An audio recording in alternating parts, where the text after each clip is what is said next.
Sound of a creaking wooden door. Footsteps echoing through a dark, narrow corridor.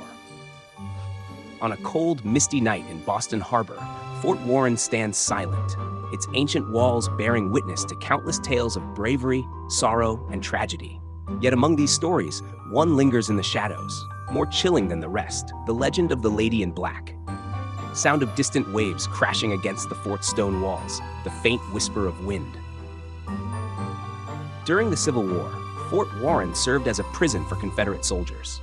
Among the captives was Captain Andrew Lanier, a Southern officer desperate to escape the cold, damp cells that held him.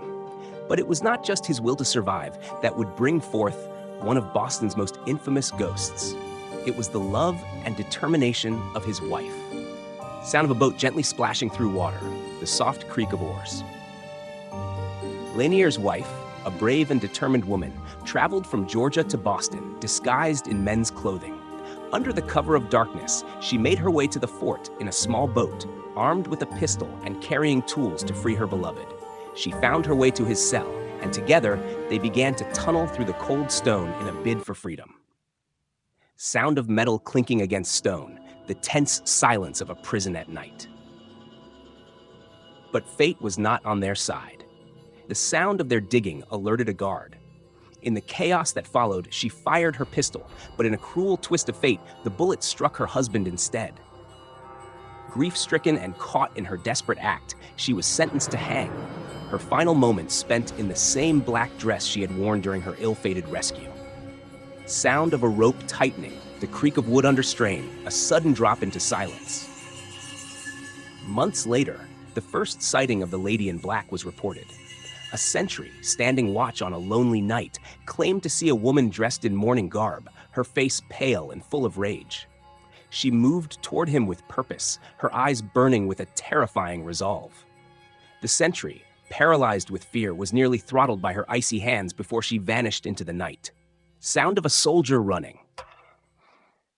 Though dismissed as the ramblings of a man too fond of the company's rum, the legend grew.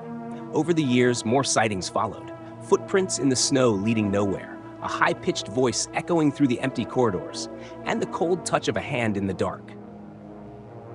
Sound of a poker chip clinking, a chair scraping across the floor. In the years that followed, even the bravest soldiers would leave their posts at the first sign of her presence. A poker game in the ordnance storeroom ended abruptly when a rock, thrown by an unseen hand, crashed onto the table. In another instance, a soldier on guard duty was found babbling incoherently, driven mad by what he claimed was an encounter with the ghostly widow. Sound of footsteps descending a narrow stone staircase, the scrape of metal on stone. Narrow Snow, a historian and skeptic by nature, was drawn to the legend. He spent years exploring the haunted corners of Boston Harbor, searching for the truth behind the tales. On one such expedition, he uncovered a hidden passage beneath the fort's bastion, a narrow, suffocating tunnel that led to the grim chamber where Lanier had met his end. Sound of rocks shifting, the faint echo of a distance. Snow's discovery revealed an eerie truth. In the depths of that forgotten tunnel, he found a rusty, broken shovel, a relic from the Civil War, possibly one of the very tools brought by the Lady in Black herself. The air was thick with the smell of decay, and the passage seemed to echo with the sorrow of those long dead. Sound of the wind howling through the fort's corridors, the distant tolling of a bell.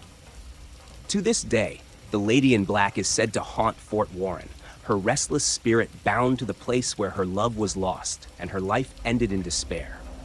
On cold, foggy nights, when the wind howls through the fort's ancient walls, some say you can still hear her footsteps echoing in the dark, a ghostly reminder of a love that defied death, only to be consumed by it.